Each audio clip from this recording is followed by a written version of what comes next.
முத்ரா கடன் அப்படின்றது மத்திய அரசு சிறு குறு தொழில்களுக்கு நிதி உதவி செய்ய கொண்டு வந்த திட்டம். ஒரு பிசினஸ் ஆரம்பிக்கணும் அப்படி இல்லைன்னா அதை டெவலப் பண்ணணும் அப்படின்னு நினைக்கிறவங்களுக்கு இது ஒரு சூப்பரான வாய்ப்பு. இந்த லோன்ல முக்கியமா 3 கேட்டகரி இருக்கு. நம்பர் 1 சிசு, 50,000 வரைக்கும் இதுல லோன் கிடைக்கும். இது பிசினஸ் ஆரம்பிக்கிறவங்களுக்கு. ரெண்டாவது கிஷோர், இதுல 50,000 இருந்து 5 லட்சம் வரைக்கும் லோன் கிடைக்கும். பிசினஸ் ஆரம்பிச்சு கொஞ்சம் வளர்ந்தவங்களுக்கு இது செட் ஆகும். கடைசியா தருண், இதுல 5 லட்சத்தில் இருந்து 10 லட்சம் வரைக்கும் லோன் கிடைக்கும். நல்லா செட்டில் ஆன பிசினஸ்க்கு இது சூட் ஆகும். இந்த லோனோட பெரிய பிளஸ் பாயிண்ட் என்ன அப்படின்னா, இது பிணை இல்லாத கடன். அதாவது நீங்க எந்த சொத்தையும் அடகு வைக்க தேவையில்லை. அரசாங்கமே இதுக்கு உத்தரவாதம் கொடுக்கறாங்க. இதனால தான் சிறு தொழில் முனைவோர்களுக்கு இது ரொம்பவே பிடிச்சிருக்கு.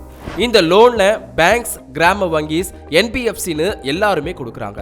அப்ளை பண்றதுக்கு உங்க பிசினஸோட ஐடி ப்ரூஃப், அட்ரஸ் ப்ரூஃப், அதுக்கப்புறம் பிசினஸ் பிளான் இதெல்லாம் தேவைப்படும். ஒருவேளை சிசு லோன் அப்ளை பண்ணா ரொம்ப கம்மியான டாக்குமெண்ட்ஸ் போதும். யாருக்கெல்லாம் இந்த லோன் கிடைக்கும் அப்படின்னு பார்த்தோம்னா, சிறு உற்பத்தியாளர்கள், கடைக்காரர்கள், காய்கறி, பழ வியாபாரம் பண்றவங்க, ஆட்டோ ஓட்டுறவங்கன்னு எல்லாருமே அப்ளை பண்ணலாம். விவசாயம் சம்பந்தப்பட்ட விஷயங்களுக்கும் பெரிய கம்பெனிகளுக்கும் இது கிடைக்காது. இந்த லோன் ரொம்ப உதவியா இருந்தாலும் இந்த லோனுக்குன்னு தனியா சப்சிடி கிடையாது. ஆனா வட்டி விகிதம் மற்ற கமர்ஷியல் லோன்ஸை விட கம்மியா இருக்கலாம். முத்ரா லோன் உங்க தொழில் கனவை நனவாக்க ஒரு நல்ல ஆரம்பமா இருக்கும். லோன் வாங்கி பிசினஸ் பண்ணலாம் அப்படின்னு பிளான் பண்ற உங்களோட ஃப்ரெண்ட்ஸ்க்கு இந்த வீடியோ மறக்காம ஷேர் பண்ணுங்க.